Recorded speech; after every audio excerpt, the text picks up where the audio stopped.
It's your girl, Astro by Lauren, aka your favorite mom in the club, the quintessential quadroon, your astrologer's favorite astrologer, and welcome to this week's Galaxy Grillz. Today is Tuesday, January 28th, 2025. Hello. I hope everyone has had a wonderful week. My week's been going pretty well once we got past that polar vortex situation, and now we're back to regular winter. And yes, I still ate the winter, but you know, the winter's gonna winter, and it will be over soon, inshallah, God willing. I mean, it has to be over, but probably not soon. Okay. This week we have a couple of fun things happening. We have a new moon in Aquarius, which also happens to be the Lunar New Year, also known as the Chinese New Year. And yes, it is a celebration. It's one of the biggest holidays in China and also in other countries across the Asian continent, such as Korea, Vietnam, etc., and also in major cities where populations from those cultures reside. And so it's a new moon in Aquarius, and that means it's a good time to set new intentions. And again, one of the several New Year options. So this particular New Year is denoted by being the midway point between the winter solstice and the spring equinox. So Happy New Year to those who celebrate, and Happy New Moon for all of us all around the world. It is in the sign of Aquarius, which is about ideals, higher mind. It is about intellectualism. It is about seeing the bigger picture. It's about habitual contrarianism, being a habitual contrarian. And Aquarius is a sign of extremes. And some consider Aquarius energy to be eccentric. And I believe that is possibly due to the outlier nature.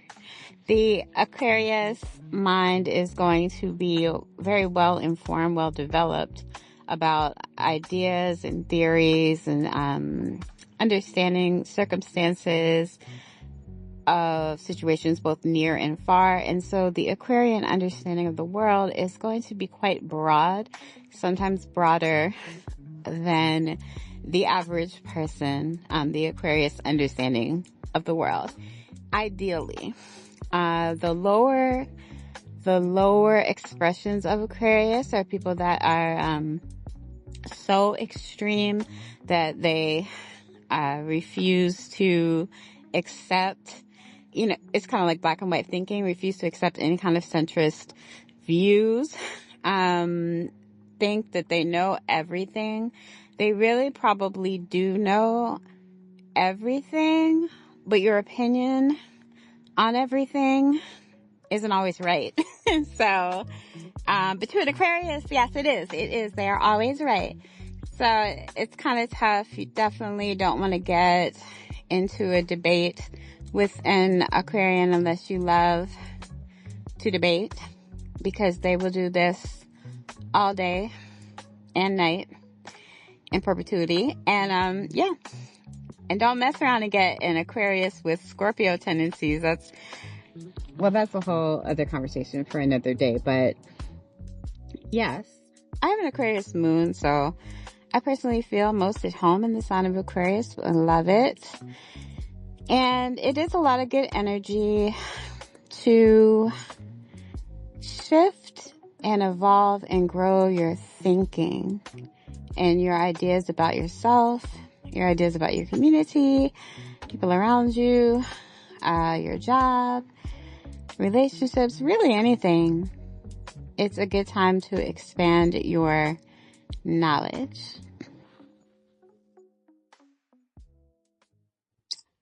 All right, family. In addition to this lovely new moon in Aquarius, we also have Mercury, which is the planet of communication, has just moved into Aquarius as well. Now, we have Pluto, which is the generational planet that really slow and mysterious and dark, change inducing planet, Pluto, also in Aquarius. And so the first thing that Mercury did when it moved into Aquarius was to conjunct or to join with Pluto. So if you've been listening to the news cycle, there's quite a bit of projection meant to induce fear, shadow puppets, if you will. And I would encourage everyone to seek out the truth. This is a very Aquarian principle. Seek out the truth, the facts, as impartially as you possibly can. Try to find the most impartial presentation of the facts to combat the fear. Because I make jokes about, such and such is a chaos agent of chaos, but this government that we have going on in the U.S. right now is true. They are true agents of chaos. And what I've learned from doing something I seldom do, which is following the news, following the news closely. And I typically skim the news. I take it in little bite-sized pieces. But this week, I tried something new.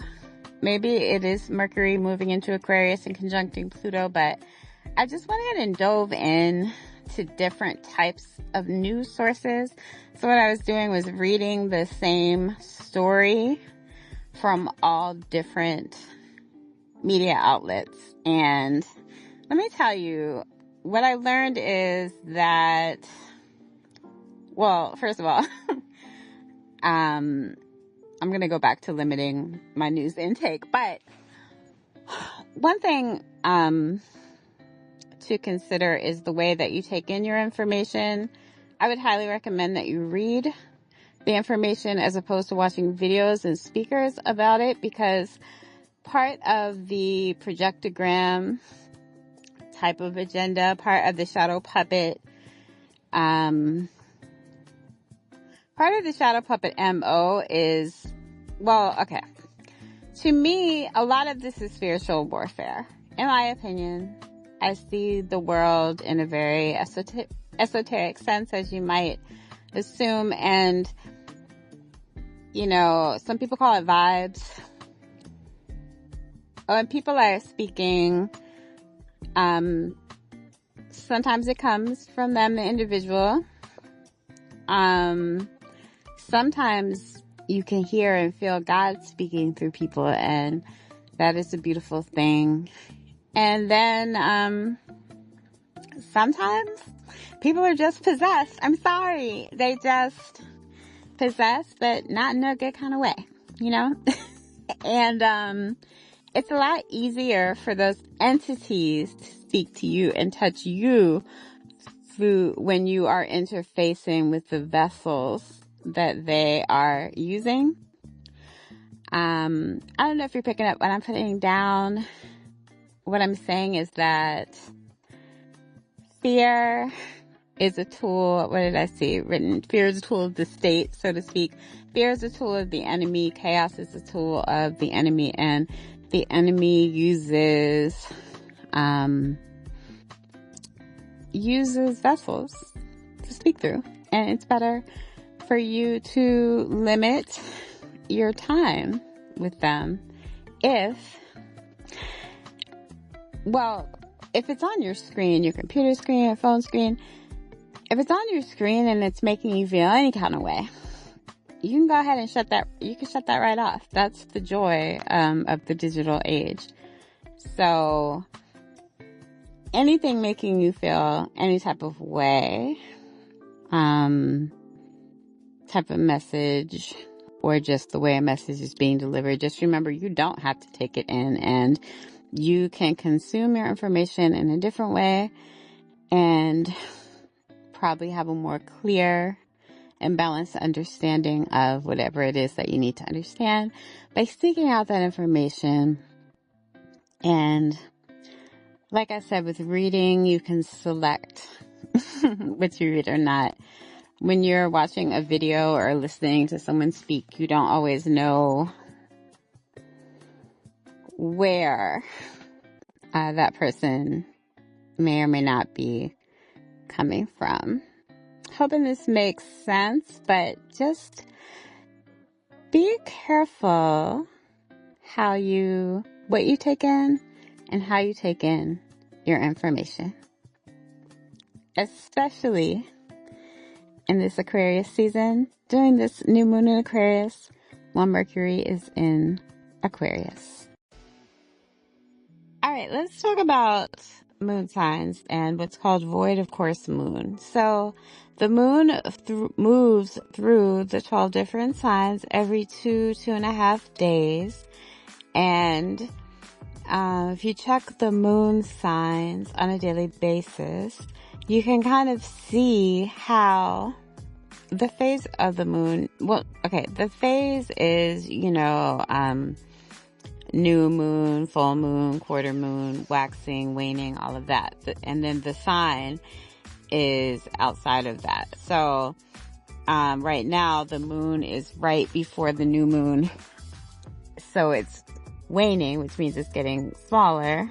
And then once the new moon falls early in the morning tomorrow, then it becomes waxing and it becomes growing. But the sign of the moon, again, can occur, any sign can occur during any phase of the moon. Yes.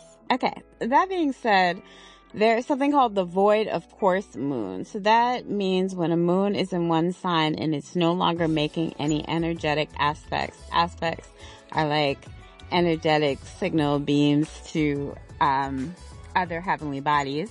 And so when it's no longer making any aspects to any planets, then it is considered void of course. And what this means for us here on Earth is it's usually a time when, what is the exact quote? It just means nothing will come of this. So if you start a project during a void of course moon, it usually is not going to take off. It's the kind of like grand opening, grand closing kind of feeling. It's one of those days like, let's say one thing gets canceled till you do another thing, and then that doesn't work out, and then you try that third thing and that gets canceled, and you're like, you know what? Today is just not my day. That's big void of course moon energy. There's a lot more to void of course moons than that, but that's just kind of like a quick overview. And I'm going into this because Thursday, the 30th, during the day, so I'm here on the East Coast in the United States, so Eastern Standard Time, EST, the moon is going to be void from like 6:30 in the morning till 5:30 at night. Just the whole workday. It's just going to be Rhapsody. So I just wanted to let you all know, in case you have any big plans on Thursday, or if Thursday happens and you just can't get anything done, and don't beat yourself up. The moon is void of course all day long, conveniently during the traditional work hours. So, as Annie Ortley would say on Twitter, it's a time to relax, to float, to dream. It's definitely not a time, and it's a good time to work on projects that are in process. So it's really more about starting. So it's not that you can't do any work on Thursday. You definitely can. But you just want to kind of work on things that already have good motion. You just want to pick up your projects that already have kind of a good momentum going on. All right, that will be all for today. Hope you guys had a good listening experience.